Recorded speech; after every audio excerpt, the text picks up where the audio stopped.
through Nicole's invitation 4 years ago by myself to talk about my work in Chicago. And after that moment, I dedicated to always be committed to creating awareness about the missing and murdered Indigenous women and girls. I came here last year and I brought 2 young people. And this year, I brought my troops.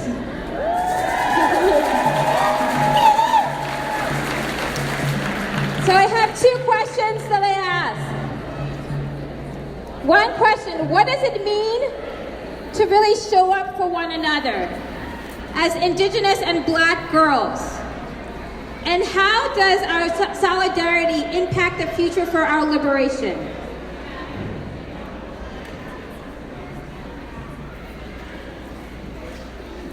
Become standing in solidarity as art activists who too do work about the missing and murdered Black women and girls in Chicago. Women in Minnesota can also connect to the Black women in Chicago. There have been women and girls being kidnapped by sex trafficking, random late-night strolls in the neighborhood, and etc. So realizing that this tragedy is happening in other areas should really open the eyes of others hearing. The first case of a woman coming up missing due to kidnapping should make people want to start helping then, but it is sad that people can just be bystanders to the situation and not do anything about it.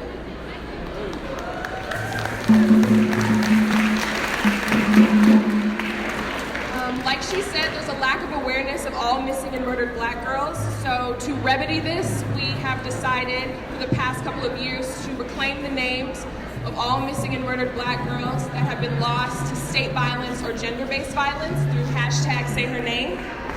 And we've created art and hosted events just for this purpose. In the summer of 2018, we hosted the Black Girl Takeover of Douglas Park in remembrance of Rekia Boyd and all of the missing and murdered Black girls in Chicago.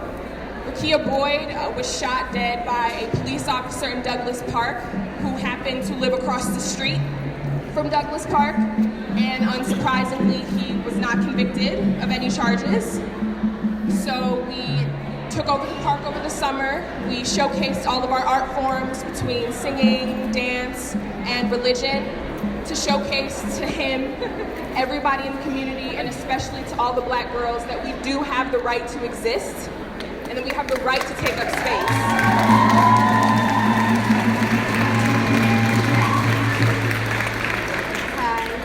I've come to once again reiterate our gratitude for being here in solidarity with the movement, and to also bind together our 2 movements by saying say her name and bring her home.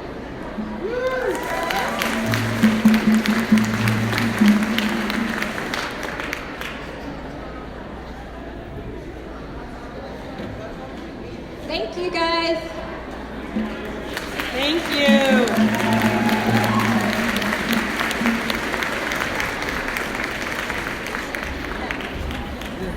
And I want to also bring attention to the red silhouettes that you see here. There are 3 stories of our Indigenous relatives on these, and we know that there are many more stories. And so as our next speaker is coming up, I would love to give a second for us all to shout out, because I know we have lost many more relatives since last year. I have even lost a relative in my own family since last year. So at this time, I'm just going to ask everyone to call out their names of our relatives that are murdered, that are missing. So I'm going to take a deep breath. And on the count of 3, I'm just going to ask us all to say it out loud. If you can't say it out loud, just give them a little shout out through your prayer and in your voice, in your head. 1, 2, 3. Miigwech.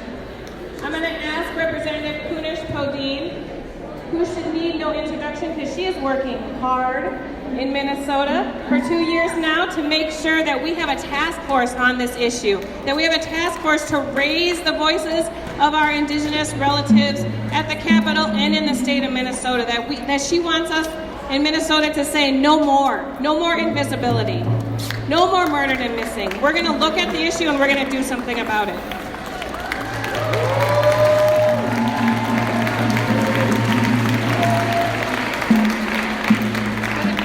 Good morning. I'm State Representative Mary Kunish-Podine. I'm really excited to be here. Every year that I come, this place gets packed and packed and packed more. And it's really heartwarming to see all these beautiful faces here. My family is from Standing Rock. My grandfather was born out there and came as a young man, and that's how our family came to Minnesota. And I come from a large family of very strong women, and those women I feel are behind me as I do this important legislation. 2 years ago, I sat and listened to the preliminary report from Canada on their study about missing and murdered Indigenous women, and knew that their report was not complete, that there were a lot of missing pieces. And when Savannah Graywin went missing, and the Congresswoman from North Dakota, Heidi Heitkamp, started their task force, I wondered, why isn't the United States doing one? Why isn't Minnesota doing one? And then that's when I reminded myself that I'm a legislator and that's my job, to create this task force.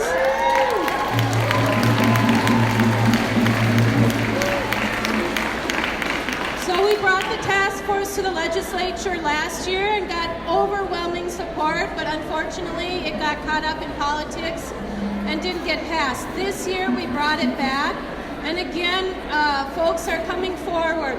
You know, there is not a day that doesn't pass where I get an email or a Facebook message or some kind of message from people all over the country saying, how can I help?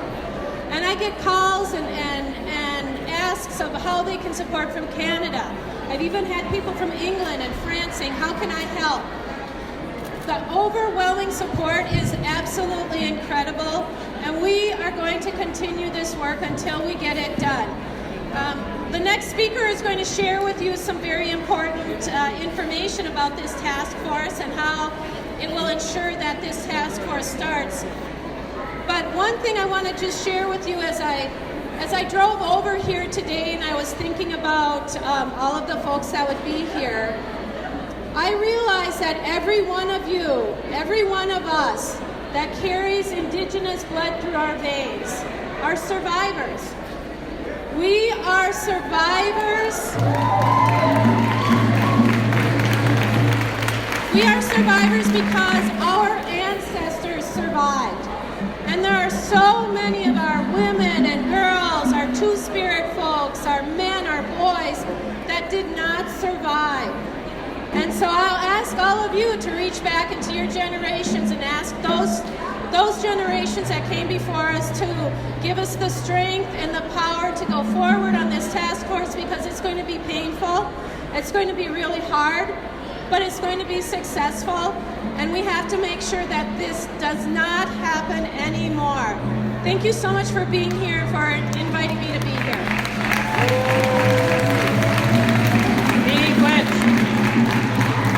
So our next speaker, I know, needs no introduction in this room. We are so lucky in Minnesota. Of course, I think we are the best state. We have a lieutenant governor from our communities, a Native woman who holds the highest office of any other Native woman in this country. I'm so honored to have her here. I'm honored to have her as my friend and someone who has been doing this work for many, many years and who has been fighting for us for many years. Please welcome Lieutenant Governor Peggy Flanagan.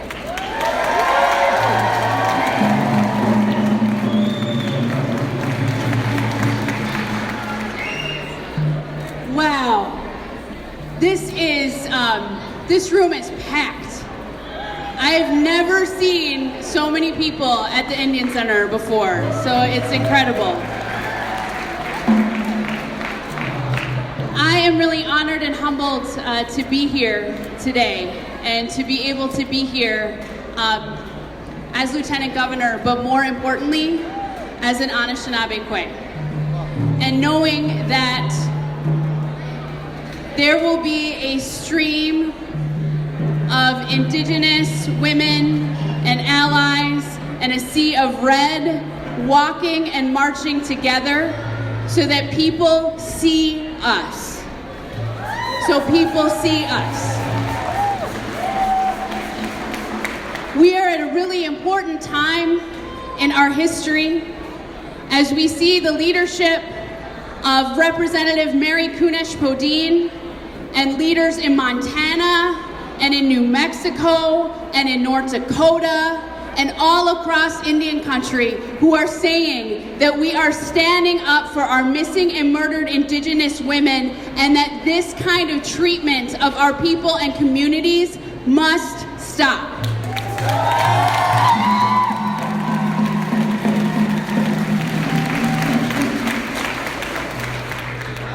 Everyone has a story. Everyone's life has been impacted by this issue. And because of the women who have been leading this work and doing this work, we find ourselves in this moment today. And so I am grateful for the legislation that has been introduced, and I am proud to tell you that full funding for the Missing and Murdered Indigenous Women's Task Force is within the governor's budget.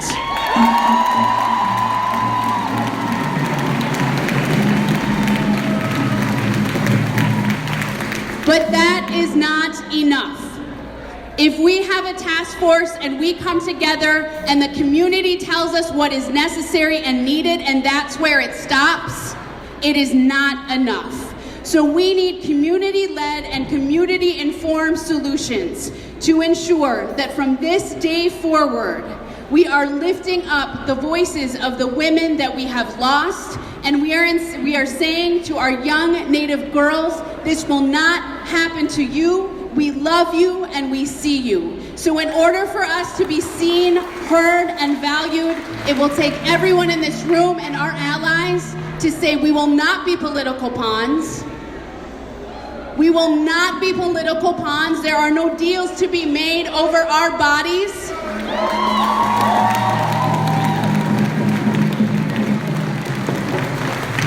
It is time for our leaders to see Indigenous women, to value Indigenous women, to protect Indigenous women, and to invest in Indigenous women. Let's get it done. Shimi Witch.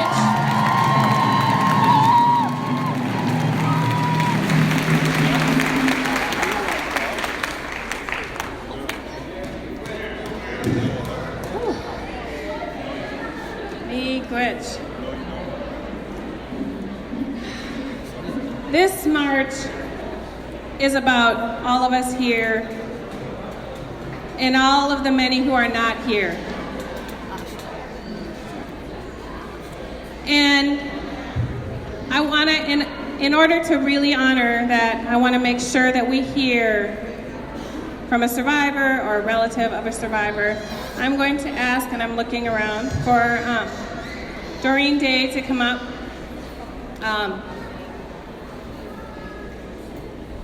Because this would not be a Murdered and Missing Indigenous Women's March if we did not give voice to the stories of our relatives.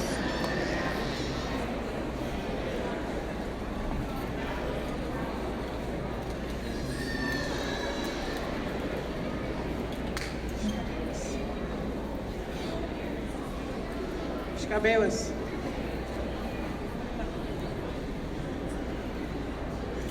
Bushun and away magani dog. Wabano ko indigenous cause wabajation do dame. Aberding aigua gabe medeo. Manishna be ojaboy queen dow. Asa be kone zagai gining and doon jaba. Before I begin, I have another sister here somewhere. I would like to call her up, Charlene Day Castro, if you're in the gym here, or if someone could get her from her office. I'd like to ask any of our other relatives that are of the Day family if they would like to come up. Please make your way if you are here.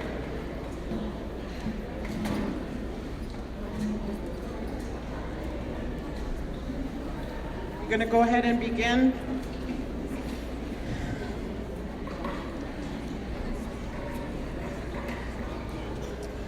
Last year on May 22nd, in Tower, Minnesota, my niece's life was taken. Her name was Wabashki Migazi Kwe Iban. She was 26 years old.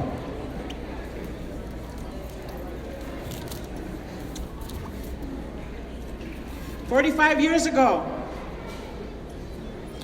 our father, Clyde George Day, was murdered in the town of Virginia, Minnesota on November 10th, 1973. To this day, we have not received justice. To this day, we have not had closure. To this day, his case is still an open case, and it rests tucked away in the BCA. And the reason that it's an open case is because when it was revisited, they lost what little evidence that they had at the Virginia Police Department. I believe that he was murdered by the police of Virginia, Minnesota. And I have strong reason to believe that. So 45 years ago,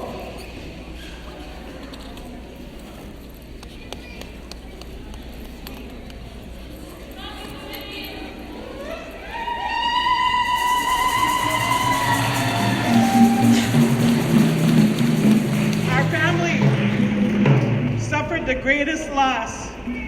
My parents of 17 children.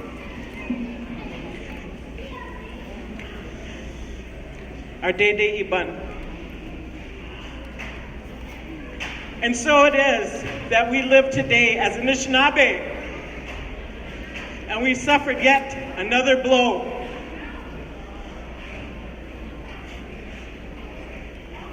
Wabashki Migazi Kwe Iban.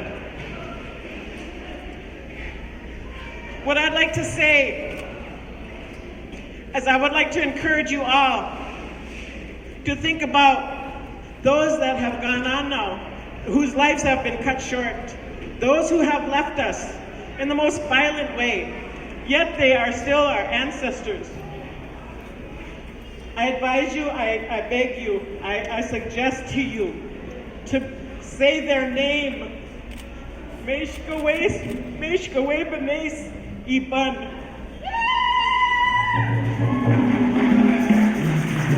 Say their name, to make those offerings.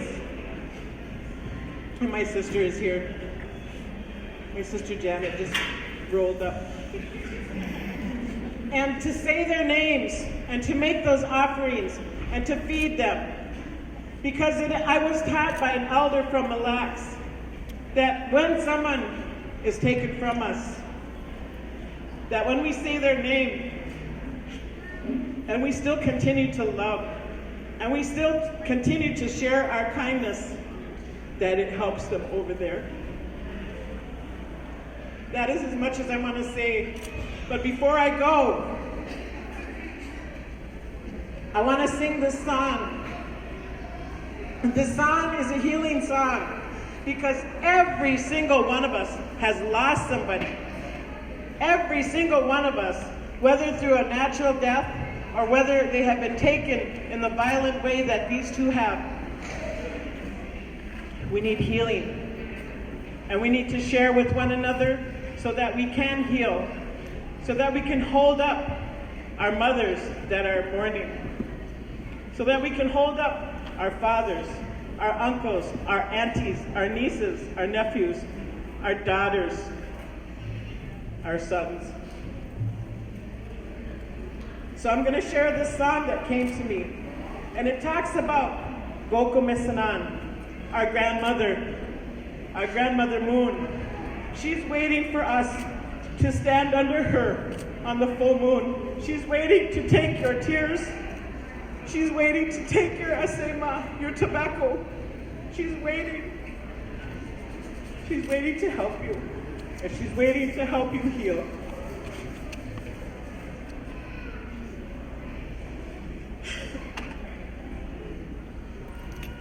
Koko mesanan giwitaki jigo no jemo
Our grandmother, as she is walking the night sky, she is healing you.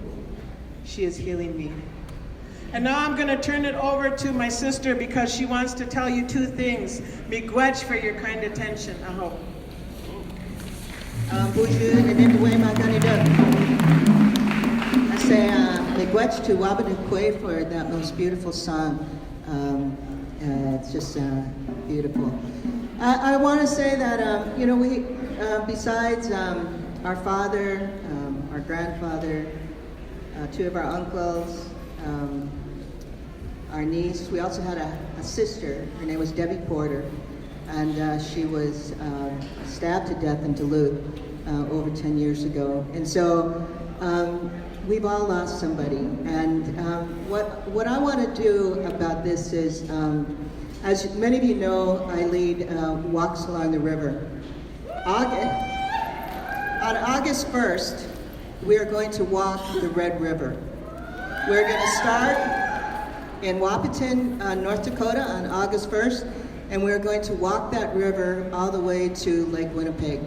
And we're going to do this for the spirit of that water, but we're also doing it in honor of all of the missing and murdered, our Indigenous relatives who have been slain and dumped in that river. And just a year ago, a young woman named Savannah, they dug her out of that river. So that's what we're going to do. I invite you to go to our website, Nibi Walk, and walk with us. And the more you walk, the more transformation that takes place. So if you can come to the beginning, come to the beginning. But if you can walk with us, the more you walk, the more healing that takes place. Miigwech.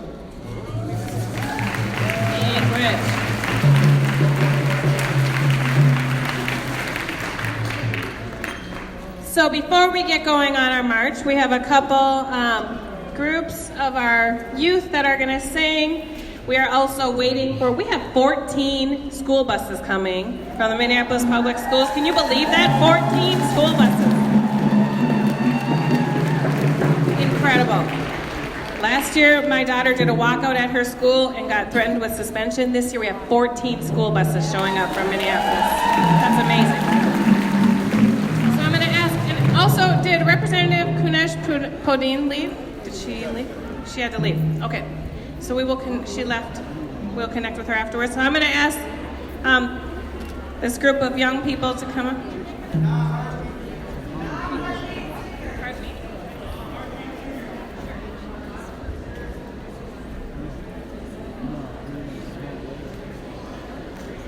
May 5th, there will be a walk in Tower, Minnesota for Karina Day, early. Sorry. Na heartbeat.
So I'm looking to see if I got a thumbs up that we have the school buses outside, but I don't think we have.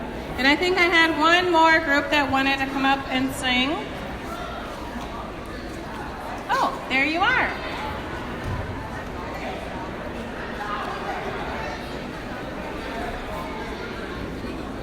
Bonjour, Nisha Gikano Magnidok Marisol Cortez, Indigenous.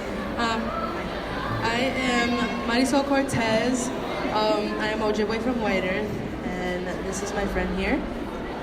Bonjour, my name is Amarena. I am Anishinaabe from Red Lake, and I am also Indigenous Meshikanawa, and we will be offering a song.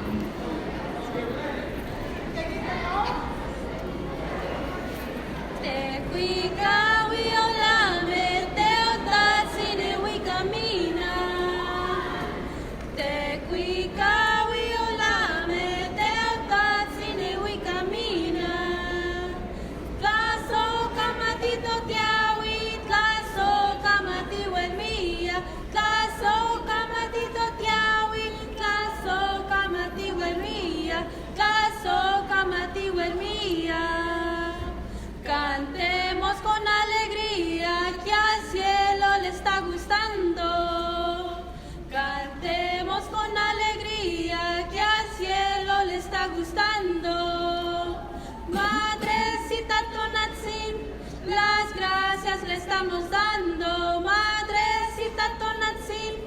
Las gracias le estamos dando, las gracias le estamos dando.